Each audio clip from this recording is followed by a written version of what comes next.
Hello there, this is John Bishop, and I'm with my very good friend, Dr. Nancy Flournoy and Eddie Akitsu.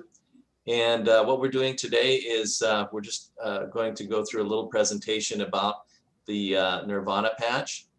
And to start it off, we're just going to watch this video, and then I'm going to turn it over to Dr. Flournoy. Here we go.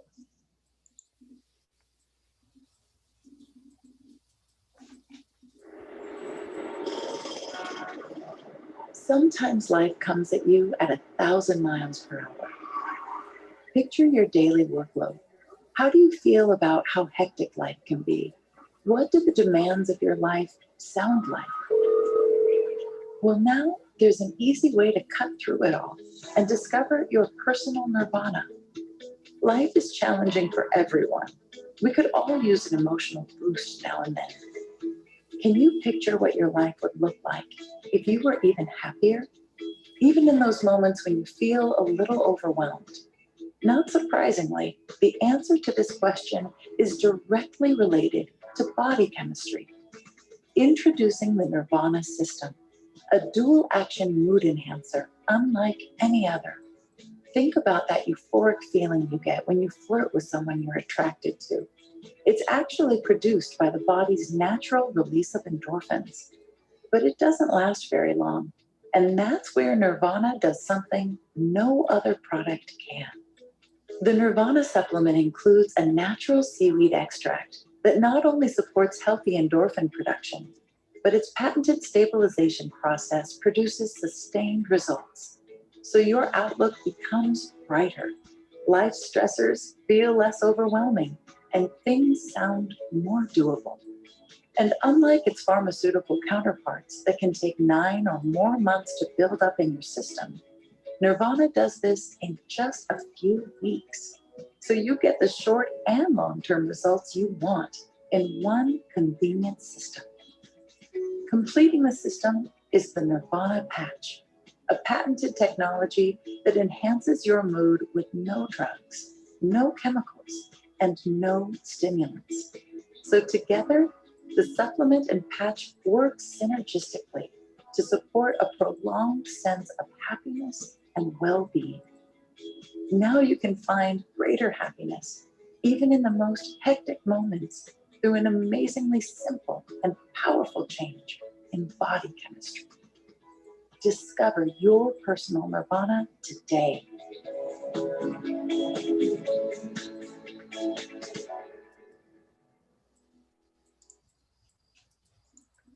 Well, I really felt like I wanted to jump into that water like those two. But I am wearing the Nirvana patch to show people this is the most common place where you place the patch. And Nancy, you disappeared. How'd that happen? Oh, magic. There we go. Yeah. You just disappeared. So that's like on your third eye position. And I like to use this patch during the evenings when I'm doing some meditation. And, you know, I've noticed a big difference. I've been using Nirvana Patch for, I don't know, maybe a little over a year now. So I've definitely felt some really wonderful effects from using it. So, okay, so I'm going to share my screen with Dr. Flournoy. And Nancy, take it away. All right, thank you. And I'll mute.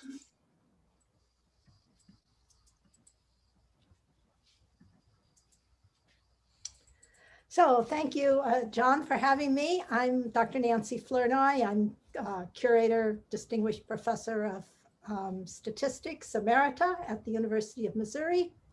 My expertise is clinical trials, and I've been working with scientists in science for decades now. I'm very excited about the various patches and have been happy to try and digest what I can of what I can find about the science around them. The Nirvana Patch is a little bit of a challenge because our CEO of Livewave, David Schmidt, has not given us a lot of clues. As you heard in the video that was John just played, there was a reference to endorphins, but it was only explicit in the context of the seaweed supplement. And so we know that he's designed these patches to reflect specific wavelengths back in the body to cause specific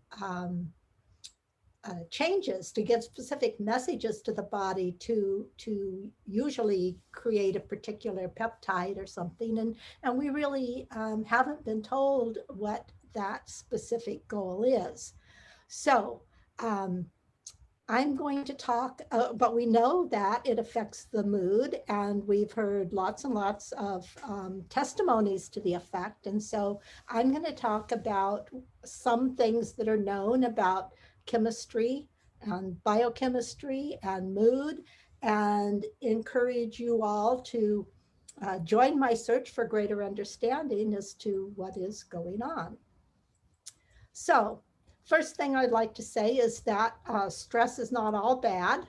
Stress, we think of stress as being bad, but good stress drives you to eat and sleep, and it keeps your brain goal-oriented and motivates you to complete tasks. So you don't want to be without stress at all. We also know there are physical activities that can boost your mood, like meditation, actually working out, doing something physical, laughing, and so it's an interplay between chemistry, electricity, your activities. It's very complex. So before talking about the chemistry, I'd just like to go back to the relationship between mood and depression and our brain waves. So delta waves are typically deep sleep, although in a meditative state, you can get into a delta brainwave state at really any time, but it is a particular range of hertz in the brain. And if you can see down the left-hand side, these are these specific hertz values going from 0.5 to 4. And as you get your brain waves into these particular wavelengths, you go from a state of relaxation, a little higher hertz, and you have an endorphin relief. You enter a euphoric state, well-being. The pituitary gland will be stimulated to reduce hormones. We're going to talk more about the pituitary gland in a minute. At 2.5 hertz, you will produce opioids and therefore get relief from pain. You can get restorative sleep, and this last one down here, enkephalin release by the CNS and the adrenal medulla, is a natural stress and pain reduction agent. So when I was in really bad shape, I did brainwave training and listened to CDs that took me through the various states and got all the garbage out of my mind so that I could in fact get into the delta state very quickly. But one of the things that David has pointed out to us is with the help of these patches, you don't have to work so hard to meditate to end up with the same benefits. So mood is this complex interaction between our experiences and our brain chemistry. And it is not just things that are done to you as in your experiences, but your experiences will spark emotional responses. And these responses then can stimulate neurotransmitters, that is the chemicals that carry messages around in your body, and also hormones. And those neurotransmitters and hormones then go on to generate the emotions that you're going to have throughout the day. So it's the chemistry working in tandem with the events, and I'll add in a couple more things later. But for now, let's talk about the chemistry and the events that are going to trigger your different types of mood. So let's look at a main center of all this activity. Here's the brain up here, and you see this little tiny box, which is blown up here in the picture. And the main little structure here is the hypothalamus,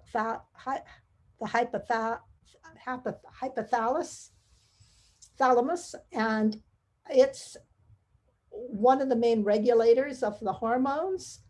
It drops down here, kind of looks like a couple of testicles, but this is actually your pituitary glands. And you see this incredible feedback loop. You don't need to look at the details, but you see these messages going out from the pituitary gland all over the body to the uterus and the kidneys and the testes, and then stimulating these different organs to produce hormones, be it testosterone or estrogen or your corticosteroids, your thyroid hormones. These hormones then come back and then have a feedback loop back to the pituitary gland and the hypothalamus. So this is pretty complex. It's really amazing that anything works. We're really quite miraculous bodies that we live in here. So the moods are triggered in this limbic system, and this is just a blow up of the brain then to this area where we have the hypothalamus that we were just talking about here in this blue, and the pituitary gland hanging off of it. And we're going to come eventually to the amygdala and the hippocampus. They all have a role to play. And so these parts of the body, notice here's the brain stem coming up. And of course, the top of this is your spinal column coming up, and the top of that we call the brain stem. And these very important structures with these very important functions are all sitting there right at your brain stem, which is your basic emotions. So this area deals with basic drives, emotions, and memory.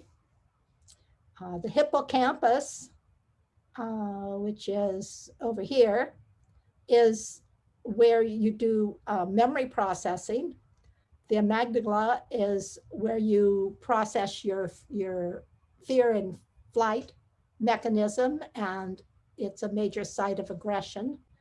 The hypothalamus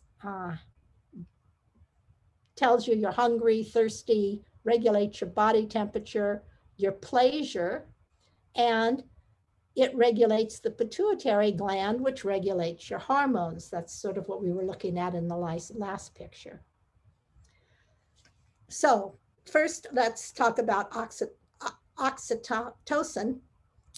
It is produced within the hypothalamus itself as a hormone, and it's called the love hormone. And it's the one that helps you form your emotional attachments that are feelings of love.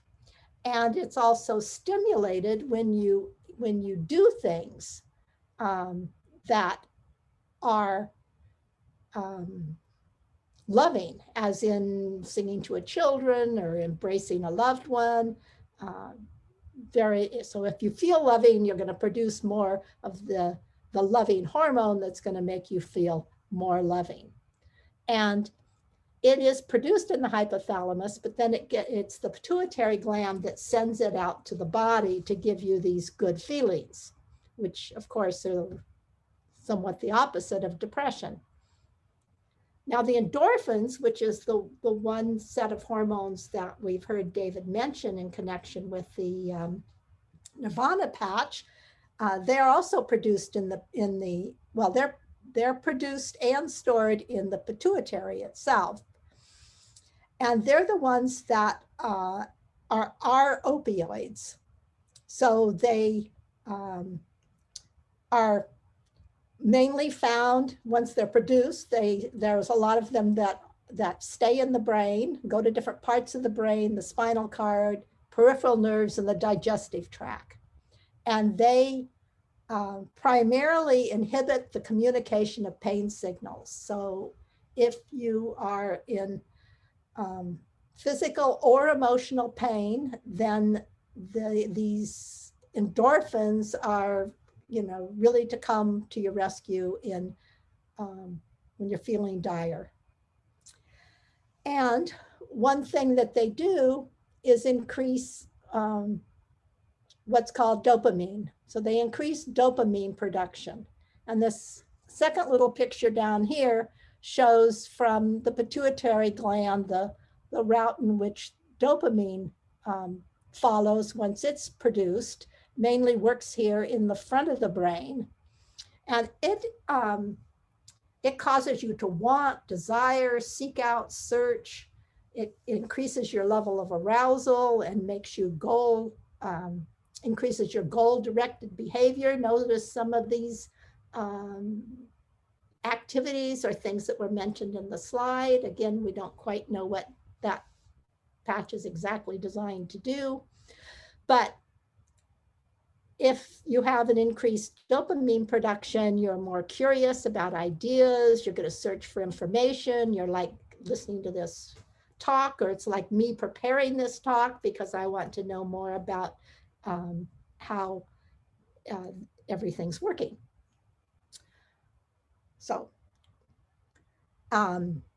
endorphins, if you're in good physical health, then a lot of the events, we mentioned some of them. Well, we mentioned some of them with the love hormone, but these are more like the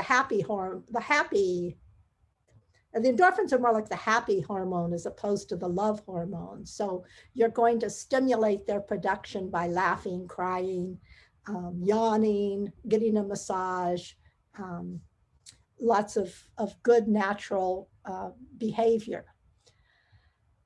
Now, if you have depression, there are a number of things that can cause depression, and among them are abnormalities with respect to your endorphins. So if you're not absorbing them normally in your spine and your brain, then that can result in depression.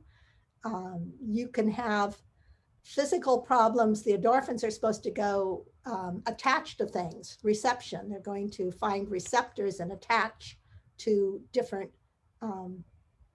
molecules in your body. And if that doesn't work well, you can be depressed. And if you do have elevated levels of endorphins that are higher than is normal, you don't necessarily feel them, but you can feel this free floating, sort of not being part of the earth and not being on the earth feeling. So endorphins are really very important for keeping us grounded and feeling good. So another little place on the brain here, this lit up area that on each side is called the Hippocampus, and that means seahorse in Greek. And it's where your sensory information is processed, and it's relevant to the mood that we're talking about because experiencing smells linked to positive memories can elevate your mood. So the hippocampus gets involved in this way. And it's smells that it connects smells to your long-term memory. So if you have a really traumatic event in your life, either good or bad, that trauma is going to get connected in your mind to whatever you were smelling at the time. And then later that smell will evoke a memory of what happened then. So this can be very, this hippocampus can be very intimately involved with problems of depression if they're associated with negative traumatic events. Now, in the hippocampus is where the brain cells are created from stem cells called neurogenesis. And this activity maintains your new brain cells are going to help your brain remain be plastic, that is pliable and not rigid. And it's going to help you to learn new things. And so this is very important. And as your brain cells are formed, you make new opportunities for the hippocampus to link your sensory information to what you learn. So as I said, we're very complex individuals. Now, at the end of the hippocampus here, as you come out to the end of the hippocampus, you get this little knobs on each side, which are the amygdala. And they are what actually link the memories to emotions. So then the hippocampus was linking like your smells to your memories, and this is linking your memories to your emotions. And so the next time you feel a rush of pride or excitement, this is the part of your body that's working, and it can link to negative emotions as well as positive emotions. Now, the serotonin hormone is called the master mood regulator. So we're talking about mood. We need to talk about the serotonin hormone. And the picture here is a picture of, nerve cells with a gap in between, and information is going to get transmitted from one to the other. And so there's a compound called tryptophan up here at the top, and it's what serotonin is going to get made of. And so we come down towards the end of the cell, and we actually get our serotonin made. And then it comes, and in between the two nerves ends here, it gets sent out. Some goes across to the next nerve, but some gets sent out into the big open void.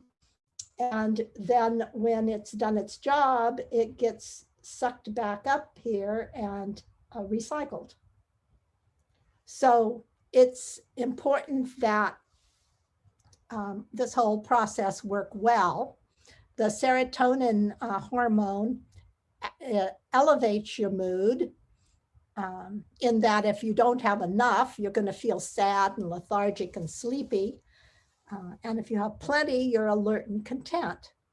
So it elicits feelings of happiness and well-being, sharpens the memory, promotes healthy sleep habits, and here facilitates the communication between neurons and controls the intensity of signals. So now we start to get this connection between the chemistry and mood and the bioelectrical activity of our body and mood. And you can get tryptophan in turkey, eggs, cheese, high protein foods. But you can see now we've already been through several different hormones, all relating to mood in one way or another. So again, our mood regulation it takes quite a bit to keep us in a good mood. This is what the serotonin hormone looks like. It's really quite a complex jumble of atoms there. And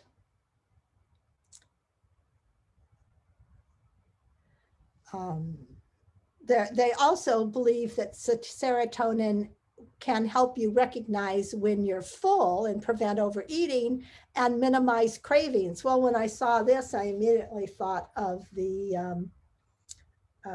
SP6, is that what it's called? The patch that has to do with exactly these activities. And so I put a big question mark in my mind, and that is this what is being targeted with that patch? And we haven't studied that patch yet. So I don't know, and I don't know when I study it if David's going to tell us, but that certainly sounds like what we hear about that patch. So we can't pass up the cortisol hormone. It is the body's main stress hormone. And again, you have good stress and bad stress, and cortisol triggers them both. So cortisol is not necessarily bad, but it is what is going to initiate your fight or flight emotional reaction. So the signal would have come from your pituitary gland, and it gets sent down, from your brain to your adrenal glands in the bottom of the trunk of your body. And then this hormone will be created if you are really challenged and with a stressful event to respond. If it's a positive response, it means that, you could pick the truck up off somebody and get it out of the way. You can do amazing feats of strength. And if it's not proper, then it really causes you to be a total wreck. And I know that because I've known somebody that had totally wild cortisol, and it took a lot to get it under control. What else can we say about here? So if it's good, you're going to feel invigorated, alert, and determined. And it's not something that, it's something that's supposed to help you when you have a stressor. It's not like an even, well,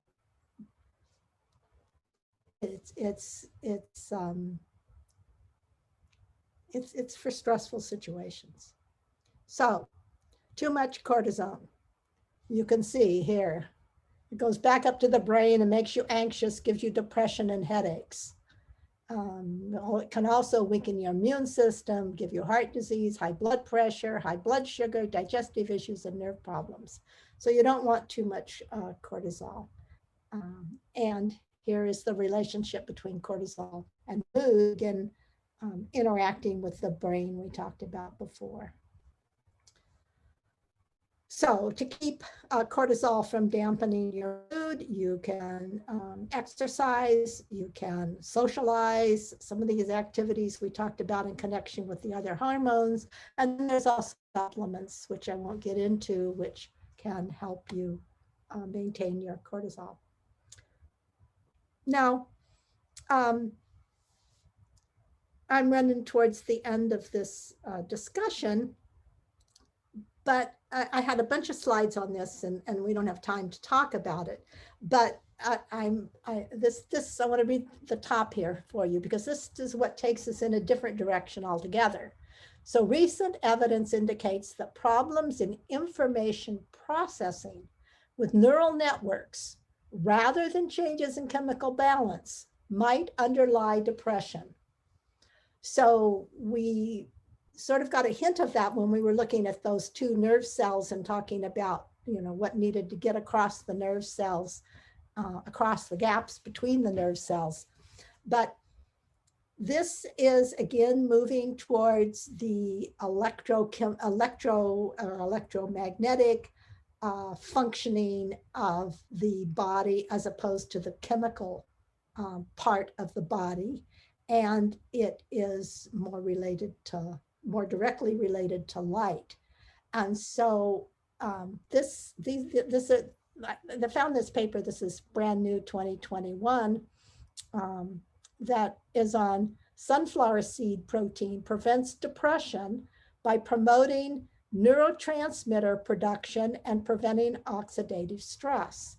So it's,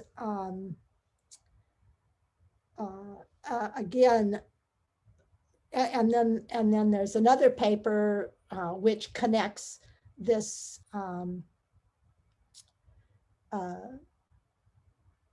neurotropic factor with your synaptic plasticity, cognitive function, and dysfunction. And then I had just come across, there's a lot of papers one could look at this and spend an hour, a session on this, if it's related to the patches at all, or maybe it will be related to the patches at all. We hear David talk a lot about plasticity. But it's a whole different kind of, we've got the chemistry, we've got the brainwave function, and now we've got the function of the neurotransmitters and the electronic signals that are going throughout the body that are all related to whether we are depressed or happy.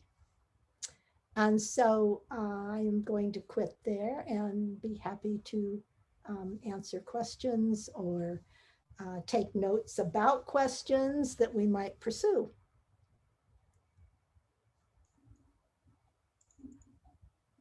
Thank you, Nancy. That was great. Great as usual. Yeah. So yeah, I thought I'd mention, with this Nirvana, it comes actually in a system, which is called the Nirvana Mood Enhancer system. And it does come with, it comes in this little box here and these little tablets that are really tiny. That's where the, from seaweed extract and also vanilla bean extract. So when you just put them in your mouth, they go down really easy. They don't take like ice cream or anything, that's for sure. But anyway, it's supposed to help actually synergistically work with the Nirvana patches. Okay, and so these patches basically come from for the cost of about cost of a cup of coffee per day. This is a pretty good deal. And like I said, I've been using the Nirvana system for about a year now. It's been a very stressful time, as we know, with the pandemic. And so I think I'm probably pretty much like everybody. It's not been a really easygoing time. But I really, when I came in contact with this particular product and I started using, I could really see, especially after a few weeks, like Nancy was, it's like after a few weeks, it takes time to build up the endorphins, in that part of your brain. And so I didn't feel anything so significant in the beginning, but after a few weeks I did, and then I just kind of got, it's kind of like my, my little meditation friend. So I tell my friends sometimes, I call it the Buddha patch. So, and it's also helped some of my friends come. I had one friend in particular who had a 17-year-old daughter who was going through deep depression, and she would not go to school, and she stayed most of the day in her bedroom. Her mother became very concerned, of course. And so I told her about this product and actually sent it out to her to see if it might help. So the first day she didn't even want to put it on. She didn't want to do it. So I told him, I said, well, why don't you wait until your daughter's asleep and put it on the back of her neck, at night. And so she woke up in the morning and her daughter was saying, what's this thing on the back of my neck? And so that particular morning, there wasn't too much change in her. But her mother told her a little bit more about it and said that, my friend told me about this and he thought this could really help you. So she decided to take it a second night and woke up the next morning, and her mom was surprised that she was up very early cleaning the kitchen, which she'd not ever done before. And so her mother was quite surprised at that and asked her if she wanted to go to school. And she says, no, Mom, but I'd like to just kind of clean up my room today and do some things. So that was positive, even after the second day. So I said, well, definitely, I told my friend to get the patch on her one more night. And she did. And sure enough, her daughter woke up the next morning and said, Mom, I'd like to go to school. and her mother was quite surprised. She was a little bit worried too, because it had been weeks that she'd been out of, she did not go to school at the normal time in September, and this was already middle of October. And so anyway, her mother took her to school and was worried all day long that, something she was just gonna call and be all, out of sorts and everything. But no, she picked her up from school. She came home and her mother said, well, how was school? And she says, oh, it was great. And says, really, are you okay? And her daughter just told her mother, says, I don't know what you're talking about. Almost like she forgot the whole thing. So her mother was very moved. Actually, when I called her that day, she was literally in tears about her daughter being able to go back to school. And then not just that, just the fact that she was just out of that negative space in what she'd been experiencing for over 6 weeks. So yeah, I can really say that there's something, even though great story, and it is a wonderful patch. I know I use it pretty often myself. Yeah, and as we found out with some other patches that we've looked at, sometimes like what they're basically the explanation. Sometimes they have other studies, and there's always continuing studies on these patches. I think anyway, and as they find more things, you could find additional benefits, which would be really wonderful. So that's all it. There's nothing like finding the benefits yourself by having tried the patch. That's the thing, and the wonderful thing. Thanks for reminding me, Nancy, because these all of the Livewave products come with, get this, a 90-day money-back guarantee. That means you can use the product for 90 days, and if you're not satisfied, you just take the sleeve, send it back to the company, and they'll fully refund your money. So I don't know if there's too many companies that I've ever heard of that give such an amazing guarantee. So it's really kind of, I call it kind of a no risk, high reward, not even a low risk, but a no risk, high reward kind of product and company. So with that, I'm going to conclude it today with Nancy, and hopefully we'll. Thank you, John. Thank you for having me. Thank you, Nancy. Thank you. Okay. Have a great day.